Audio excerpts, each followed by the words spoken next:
پر درود پڑھنے سے انسان خود سنورتا ہے اور اللہ کی رحمتیں اس پر نازل ہوتی ہیں۔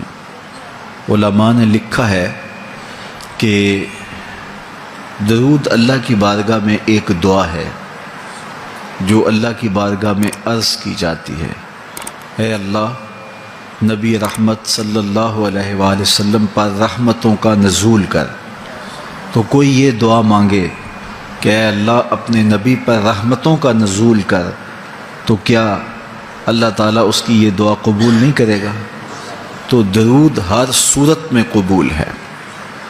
تو اس کا جو فائدہ ہوا کہ جس نے ایک مرتبہ حضور کے لیے اللہ کی بارگاہ سے رحمتوں کی دعا مانگی، تو اس کے مانگنے سے محبوب علیہ السلام پر کتنی رحمتوں کا نزول ہوا وہ تو اللہ جانتا ہے، یا جس محبوب کریم پہ نزول رحمات ہوتا ہے وہ جانتے ہیں، لیکن جو ہاتھ اٹھا کے دعا مانگے، جو ہاتھ باندھ کے درود پڑھے، ایک مرتبہ درود پڑھنے سے اللہ کی 10 رحمتیں اس پر نازل ہوتی ہیں۔ تو جو مسلسل درود پڑھے جا رہا ہے تو پھر رحمت کی برسات ہوتی ہے اس کے اوپر۔ رسول کریم صلی اللہ علیہ وآلہ وسلم نے ارشاد فرمایا، تم جہاں بھی ہو میرے اوپر درود پڑھو، تم جہاں بھی درود پڑھتے ہو وہ میرے تک پہنچتا ہے۔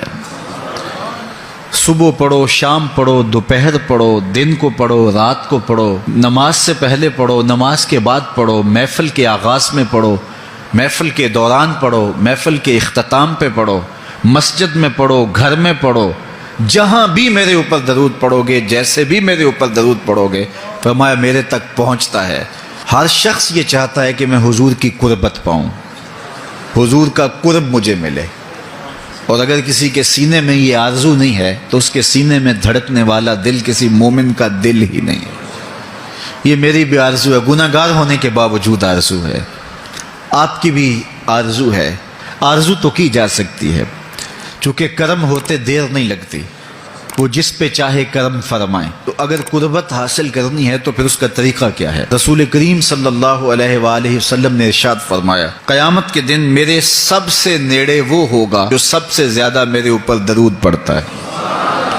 تو جتنا درود حضور پہ زیادہ پڑھو گے، قیامت کے دن اس قدر حضور کی قربت نصیب ہوگی، اور حضور کی چادر رحمت کی ٹھنڈی چھاؤں ملے گی، جام کوثر نصیب ہوں گے، اور جہاں حضور ہوں گے وہاں قیامت کے دن کی سختیاں نہیں ہوں گی، وہاں دامن محبوب کی ٹھنڈی ہوائیں ہوں گی۔ تو حضور علیہ السلام پر کثرت سے درود پڑھنا یقیناً یہ دکھوں کو دور کرنے کا علاج ہے، اور یہ دنیا آخرت کی بہتریوں کی ضمانت ہے۔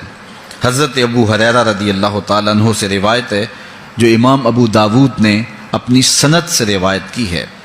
رسول کریم صلی اللہ علیہ وآلہ وسلم نے ارشاد فرمایا کہ جب کوئی شخص میرے اوپر سلام بھیجتا ہے تو اللہ تعالیٰ میری روح میرے اندر لوٹا دیتا ہے، یہاں تک کہ میں اس کے سلام کا جواب دیتا ہوں۔ روح اطہر جسد انور میں لوٹا دی جاتی ہے اور حضور سلام کا جواب دیتے ہیں۔ تو مجھے کائنات میں کوئی ایک لمحہ تو ایسا بتاؤ جس لمحے حضور پہ سلام نہ پڑھا جاتا ہو۔ وہاں روضہ رسول پہ چلے جائیں تو وہاں لمحہ لمحہ سلام کے گجرے ہیں، کائنات کے جس گوشے میں چلے جائیں درود و سلام کے جو ہیں وہ گجرے ہیں۔ تو کوئی ایک لمحہ بھی 24 گھنٹوں میں ایسا نہیں ہے کہ جب حضور پہ سلام نہ پڑھا جاتا ہو، اور جب سلام پڑھا جاتا ہو تو حضور کی روح اطہر بدن رحمت میں ہوتی ہے اور حضور سلام کا جواب دیتے ہیں، اور جس کو حضور سلام کا جواب دے دیں، اللہ اکبر، کہ درود پڑھا کرو۔ درود حضور علیہ الصلاۃ والسلام سے جواب کا ذریعہ ہے، اور جب جواب جناب رسالت مآب صلی اللہ علیہ وسلم کی جانب سے آ گیا تو دنیا میں بھی بھلا ہی بھلا ہے، آخرت میں خیر ہی خیر ہے۔ حضور علیہ الصلاۃ والسلام نے ارشاد فرمایا، جس کے سامنے میرا ذکر کیا جائے اور وہ میرے اوپر درود نہ پڑے، وہ کائنات کا سب سے بڑا بخیل، سب سے بڑا کنجوس ہے۔ ہم بخیل تو نہیں ہیں۔